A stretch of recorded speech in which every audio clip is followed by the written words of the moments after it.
দৰঙী কলাকৃষ্টি উন্নয়ন সংঘ মংগলদৈ নগৰ শাখাৰ প্ৰথম বাৰ্ষিক অধিৱেশন আৰু প্ৰতিষ্ঠা দিৱস সম্পন্ন। দৰঙী কলাকৃষ্টি মহাবিদ্যালয় স্থাপনৰ পোষকতা।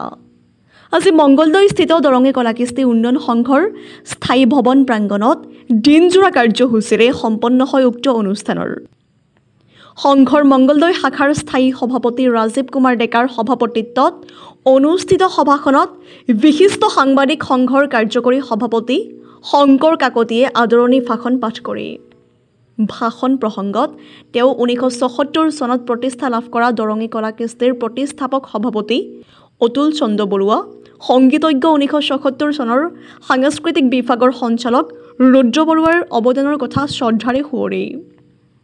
সভাত মেন নিগমৰ অধ্যক্ষ গুৰুজ্যোতি দাস, পৌৰপতি নিৰ্মালী দেৱী শৰ্মা, মংগলদৈ উন্নয়ন প্ৰাধিকৰণৰ অধ্যক্ষ প্ৰতাপ বৰদলৈ, SRD গ্ৰুপৰ সঞ্চালক মুকুল ডেকাসহ বহুতো গণ্যমান্য ব্যক্তি উপস্থিত থকা সভাখনত বিভিন্ন দৰঙী লোককৃষ্টি পৰিৱেশন কৰা হয়। মংগলদৈৰ পৰা মিৰ চাহিল ইৰফানৰ ৰিপৰ্ট, EIN লাইভ।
দৰঙী কলাকৃষ্টি মংগলদৈ শাখাৰ আজি প্ৰতিষ্ঠা দিৱস।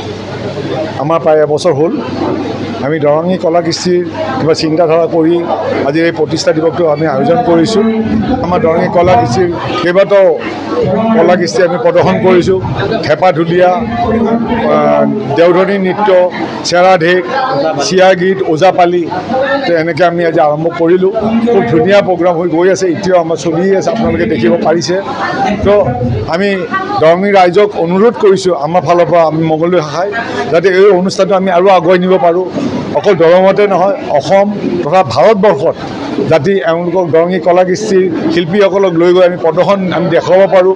আমাৰ প্ৰত্যেকটো শিল্পীয়ে খুব সুন্দৰ আজি পৰিৱেশন কৰিছে। তো বহুতে এতিয়াও জনা হোৱা নাই, হয়তো আমি দৰঙত জানো বা দুই এখন ডিষ্ট্ৰিক্টেহে জানে। তো আমি তেওঁলোকক, আমি আমাৰ মন্ত্ৰীসকলক, মুখ্যমন্ত্ৰী ডাঙৰীয়াক আমি চবকে আহ্বান জনাম যাতে তেওঁলোকে আমাক অলপ সহায় সহযোগ আমাক আগবঢ়ায়।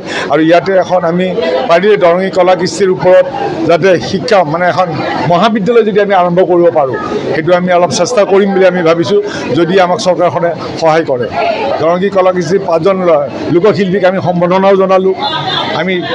মই কথাখিনি কৈছোঁৱেই, দেওধনী নৃত্য কৰিলোঁ, ওজাপালি কৰিলোঁ, ঢেপাঢোল হ'ল, চেৰা ঢেক হ'ল, তো বিয়াৰ নাম হ'ল, চিয়া গীত আমি পৰিৱেশন কৰিলোঁ। চিয়া গীত কৰিলে আমাৰ শাখাৰ সকলো মহিলাসকলে খুব ভাল অনুষ্ঠান এটা হৈছে, ভাল পৰিৱেশন কৰিছে। তো আমি ভাবিছোঁ নিশ্চয় চবৰে ইমান সহায় সহযোগিতা আগবঢ়াইছে, আমি নিশ্চয় আগুৱাই যাব পাৰিম বুলি আমি আশা কৰিলোঁ। ধন্যবাদ। যিকোনো খবৰ আৰু বিজ্ঞাপনৰ বাবে যোগাযোগ কৰক 7896121996, লগতে 7002537271 আৰু 9854011916।